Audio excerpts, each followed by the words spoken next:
দেখা যাবে, ঠিক আছে, ইজি দেখা যাবে। আমরা নিয়েছি কি ভিডিও করেন। আচ্ছা আমরা দরজাটা বন্ধ করে দেন। কনস্টিটিউশন, যদি কনস্টিটিউশন হয় তাহলে আমরা কি দেব? অ্যানিমা ডোজ। অ্যানিমিয়া না, অ্যানিমা ডোজ। অ্যানিমা ডোজ। মলদারে যে ডোজ দেওয়া হয় সেটা হচ্ছে অ্যানিমা ডোজ। অ্যানিমা ডোজ দুটা ক্ষেত্রে দেওয়া হয়, একটা পায়খানা কষা হলে আর আরেকটা ডেলিভারির পূর্ব মুহূর্তে। ডেলিভারির পূর্ব মুহূর্তে দেওয়া হয়। পায়খানা হলে তখন নর্মাল ডেলিভারি ইজি হয়, সম্পূর্ণ চাপটাকে ইউটেরাসে পড়ে, এই জন্য রোগীকে পায়খানা করিয়ে ফেলা হয়। তাহলে এর মাথায় কি সেট করেছি? একটা এনজি টিউব, নেজো গ্যাস্ট্রিক টিউব, যে টিউবটা দিয়ে আমরা রোগীকে খাওয়াই, এমন একটা টিউব এখানে সেট করেছি। সেট করে মলদারের ভিতরে আমরা দিয়ে দিয়েছি। আর আগে এখানে কতটুকু পানি দিয়েছি? 1 লিটার। এতে কি দিয়েছি? সাবানগুলা পানি।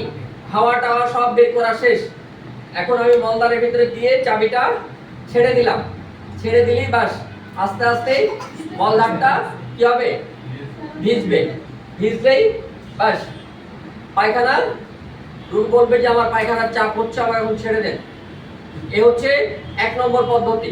2 নম্বর, যদি এই ব্যাগও না থাকে তাহলে আপনি একটা 50 সিসি সিরিঞ্জ নেবেন। কত সিসি? 50 CC syringe. একটা মগে সাবানগুলা পানি নিয়ে নেন। সাবানগুলা পানি নিলে আমরা এনজি টিউবটা সিরিঞ্জে সেট করব, করে মলদারের ভিতরে দিয়ে দেব। এরকম 3 থেকে 4 সিরিঞ্জ দিলেই বলবে যে আমি এখন এক জায়গায় যাব, ছেড়ে দেন। তাহলে এ হচ্ছে 2 নম্বর পদ্ধতি। তাহলে আমরা সিরিঞ্জের নিডল খুলে নিয়েছি এবং ওখানে কি সেট করেছি? NG tube. আমরা 1 লিটার পানির ভিতরে সাবান গুলে নিয়েছি। ওই পানি মলদার দিয়ে যদি আমরা দিই তাহলে মলদারটা ভিজবে এবং পিচ্ছিল হবে। পিচ্ছিল হলে পায়খানা হবে। এটাকে আমরা কি ডোজ বলি? Anaemia dose. Anaemia dose. Anaemia dose কখন দেই? দুটো কারণে। ডেলিভারির পূর্ব মুহূর্তে পায়খানা রাস্তা দিতে হয়, আর একটা কনস্টিটিউশন থাকলে দিতে হয়। আরো একটা সময় দিই যদি ফিতা কিডনি হয়। অনেক সময় ফিতা কিডনি যখন ইন্টারকোর্সে মিলিত যায়, অর্থাৎ তারা সহবাস করে, তখন একত্রিত গচ্ছিভূত হয়ে যায়। গচ্ছিভূত হয়ে এই ইন্টেস্টাইন থেকে আর বেরোতে পারে না।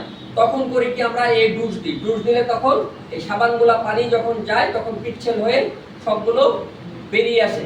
তাহলে 3টা সময় আমরা এই ডোজ ব্যবহার করি: ফিতা কিডনি, তারপর কনস্টিটিউশন এবং ডেলিভারি পূর্ব মুহূর্তে।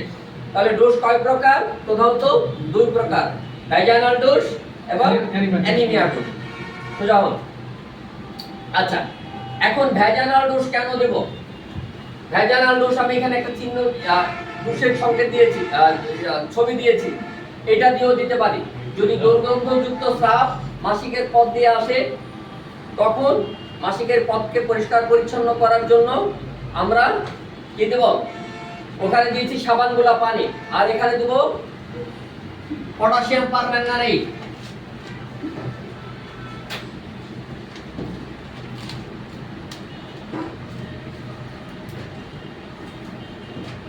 পটাশিয়াম পার ম্যাঙ্গানাইট, পটাশ।